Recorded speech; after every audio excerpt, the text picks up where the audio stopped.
సంగారెడ్డి జిల్లా హత్నూరా మండలంలోని బొరపట్ల గ్రామంలోని గీత పారిశ్రామిక సహకార సంఘం 15 మంది సభ్యులతో కూడిన సొసైటీ లైసెన్స్ గత 40 సంవత్సరాలుగా కొనసాగుతుంది. ఈ సొసైటీలో కొందరు ఇష్టానుసారంగా సాగిస్తున్నారని సొసైటీ ఉపాధ్యక్షులు అంజాగౌడ్ ఆరోపించారు. సొసైటీ ఉపాధ్యక్షులు అంజాగౌడ్ విలేకరులతో మాట్లాడుతూ కావాలని బొరపట్ల సొసైటీని అప్పుల పాలు చేయడానికి కొందరు ప్రయత్నం చేస్తున్నారని మండిపడ్డారు. సొసైటీలో ఎలాంటి ఎజెండా తీర్మానాలు లేకుండా వారికి అనుకూలంగా మలుపుకుంటున్నారన్నారు. ఇక సొసైటీలో ఉన్న డబ్బులను తప్పుడు లెక్కలు చెప్పుకుంటూ సొసైటీను చెడగొడుతున్నారని ఆయన ధ్వజమెత్తారు. ఈ విషయంపై నిలదీయడంతో తనపై కక్ష సాధింపు చర్యలకు పాల్పడుతున్నారని ఆయన ఆరోపించారు. ఉన్నత అధికారులు, ఎక్సైజ్ అధికారులు తమ గ్రామానికి వచ్చి గ్రామ పంచాయతీ సర్పంచ్, వార్డు మెంబర్లు, గ్రామస్తుల సమక్షంలో బొరపట్ల గ్రామానికి వచ్చి సొసైటీ విషయంలో మాట్లాడి తమకు న్యాయం చేయాలని ఆయన కోరారు.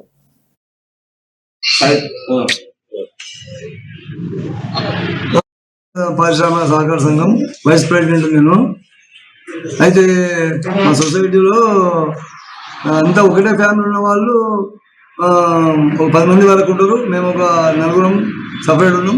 అయితే వాళ్ళు ఏం చేస్తారంటే సొంత నిర్ణయాలు తీసుకొని ఏజెండా లేకుండా మరియు సొసైటీలో ఖర్చులు విపరీతంగా పెట్టుకుంటూ మాకు ఒక డబ్బులు వన్ చేయకుండా మళ్ళీ మా కుమారుడైన ప్రవీణ్ కుమార్ 10 సంవత్సరాల నుంచి మెంబర్షిప్ ఉన్నా వాళ్ళకి వాటి ఇవ్వడం లేదు. ఇంకో ఫ్యామిలీలో లేడీస్ ఆడపిల్లల నుండి ఇంక ఇద్దరికి ఇస్తలేరు. అయితే వాళ్ళ ఒక ఫ్యామిలీ అవుట్లో వాళ్ళు దుర్వ్యవహారానికి పాల్పడుతుంది. కాబట్టి మేము అడిగినది ఏంటంటే మీటింగ్ సక్రమంగా చేయాలని చెప్పి ఒకసారి వాళ్ళలో పోయినాం. ఆగస్టులో 4 పోయినాము. పోతే ఏం చేశారంటే మళ్ళీ నెల తర్వాత మాట్లాడమన్నారు. మళ్ళీ సెప్టెంబర్ 15 పోతే కట్టుతోడు కొట్టి బెదిరించి మేము ఇవ్వము, మా ఇష్టం చేసుకుంటామని దౌర్జన్యం చేసి వెళ్ళగొట్టారు. మేము చేసిన బీ లైసెన్స్, ఏ లైసెన్స్ మీద వాళ్ళు అమ్ముకోమని, బీ లైసెన్స్ మేము అమ్ముకోమని గ్రామ ప్రజలు చెప్తే గ్రామ ప్రజలు, సర్పంచ్, వార్డు మెంబర్లు అందరూ కలిసి మాకు సహకారం చేసి షాప్ పెట్టించారు.